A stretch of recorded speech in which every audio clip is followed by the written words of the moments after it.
నమస్కారం సార్. నమస్తే. సో ఇప్పుడు జూనియర్ ఎన్టీఆర్ విషయానికి వస్తే, జూనియర్ ఎన్టీఆర్ గారిది లైనప్ లో ఎన్టీఆర్ 31 అనే మూవీ రాబోతుంది. ప్రశాంత్ నీల్ గారు డైరెక్ట్ చేశారు. సో అది ఎలా ఉండబోతుంది అనుకుంటున్నారు? జూనియర్ ఎన్టీఆర్ సినిమా అంటే డెఫినెట్ గా ఎమోషన్స్ ఉంటాయి, మంచి పర్ఫార్మెన్స్ ఉంటుంది, మంచి స్క్రీన్ ప్లే ఉంటుంది. అలా ఉంటే ఎందుకంటే వాళ్ళ పాన్ ఇండియా జూనియర్ ఎన్టీఆర్ తోటి సినిమా అంటే వాళ్ళ ఆ లెవెల్లో మామూలు సినిమా ఆ స్టేజ్ దాటిపోయింది. మామూలుగా మన రీజనల్ పాన్ ఇండియా సినిమానే మార్కెట్ ఇంటర్నేషనల్ మార్కెట్ వెళ్ళిపోయాడు కనుక సో ఆ రేంజ్ కి కావాలి, కంటెంట్ కూడా ఆ రేంజ్ కంటెంట్ ఉండాలి కావాలి. డెఫినెట్ గా నీళ్ళ లాంటి కంటెంట్ తోటి చేయగలడు. దానికి ఫుల్ లిఫ్ట్ జూనియర్ ఎన్టీఆర్ ఇవ్వగలిగే సమర్థుడు నటుడు కనుక కథ కంటెంట్ బ్రహ్మాండం. డెఫినెట్ గా ఎందుకంటే ఇప్పుడు కూడా డైరెక్టర్ అయినప్పుడు ఎట్లా అంటే హీరోని బట్టి హీరో మొయ్యగలడా, ఎంత బరువుని హీరో మొయ్యగలడు అంటే అంత బరువున్న కంటెంట్ చేసుకుంటాడు ఏ డైరెక్టర్ అయినా. ఇక్కడ ఎంతటి బరువు అయినా మోయగలిగిన వాడిని నేను అని ఉన్నాడు. ఎంతటి బరువు అయినా సరే మీరు పెట్టుకుని నేను మోస్తానన్న ధీమా ఇవ్వగలుగుతున్నాడు ప్రొడ్యూసర్ డైరెక్టర్లకి జూనియర్ ఎన్టీఆర్.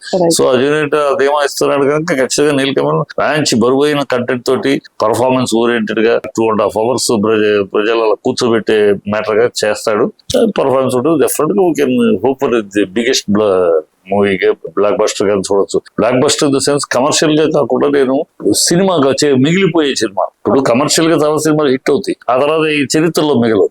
కానీ చరిత్రలో మిగిలిపోయే సినిమాగా కలెక్షన్స్ తో పాటు పర్ఫార్మెన్స్ మళ్ళీ జనాలకి అలా గుర్తుండిపోయే ఒక కళాఖండంగా మిగులుతుందని. అవును సార్. ఇప్పుడు మీరు ఒక మాట చరిత్రలో నిలిచిపోయాను. సో అలాంటి సినిమా ఎన్టీఆర్ విషయానికి వస్తే రాఖీ కూడా ఒక సినిమా. సో రాఖీలో మీరు ఆయనతో పాటు మీరు యాక్ట్ చేశారు అండ్ ఆయన మీకు చాలా సన్నిహితులు కూడా. సో ఆయన సెట్ లో ఎలా ఉండేవారు? చాలా ఫ్రీగా చాలా సెట్ లో మామూలు సరదాగా ఉంటాడు. ఇప్పుడు కొంచెం పెళ్లి నాకు అప్పుడు ఇంకా పెళ్లి కాలేదు, ఇప్పుడు పెళ్లి అయినా కొంచెం రిజర్వ్డ్ కానీ అసలు అప్పుడైతే మామూలు షార్ట్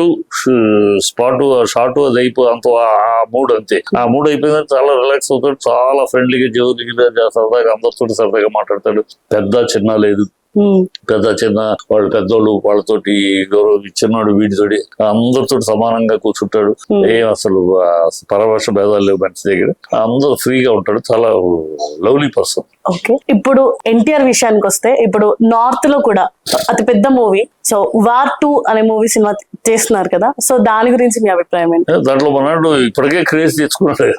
ఇప్పటికే ఆఖరికి ఆ డాన్స్ చూసి షారూక్ ఖాన్ కూడా నిన్న స్టేట్మెంట్ ఇచ్చాడు, మీరు స్పీడ్ డాన్స్ లోపల చేయలేకపోతున్నాను.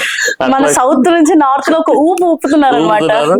వాళ్ళు చేసే డాన్స్ వాళ్ళు చేయలేకపోతారు. అట్లా అందులో నెంబర్ 1 జూనియర్ ఎన్టీఆర్ డాన్స్ అది టగడ చేస్తాడు, పిచ్చి ఎక్కుతుంది వాళ్ళకి. అది అందుకనే షారూక్ ఖాన్ కూడా ఆఖరికి రియాక్ట్ వచ్చింది. సో డెఫినెట్ గా ఆల్రెడీ క్రేజ్ కి వచ్చేసింది. సో డెఫినెట్ గా ఇంకా ఇవాళ నేషనల్ హీరో కదా. ఇవరకు జూనియర్ ఎన్టీఆర్ తెలుగు హీరో, ఇవాళ కాదు ఇండియన్ హీరో. అవును. Okay sir, thank you sir. Please subscribe Cineflex India. Please subscribe to Cineflex India. Thank you.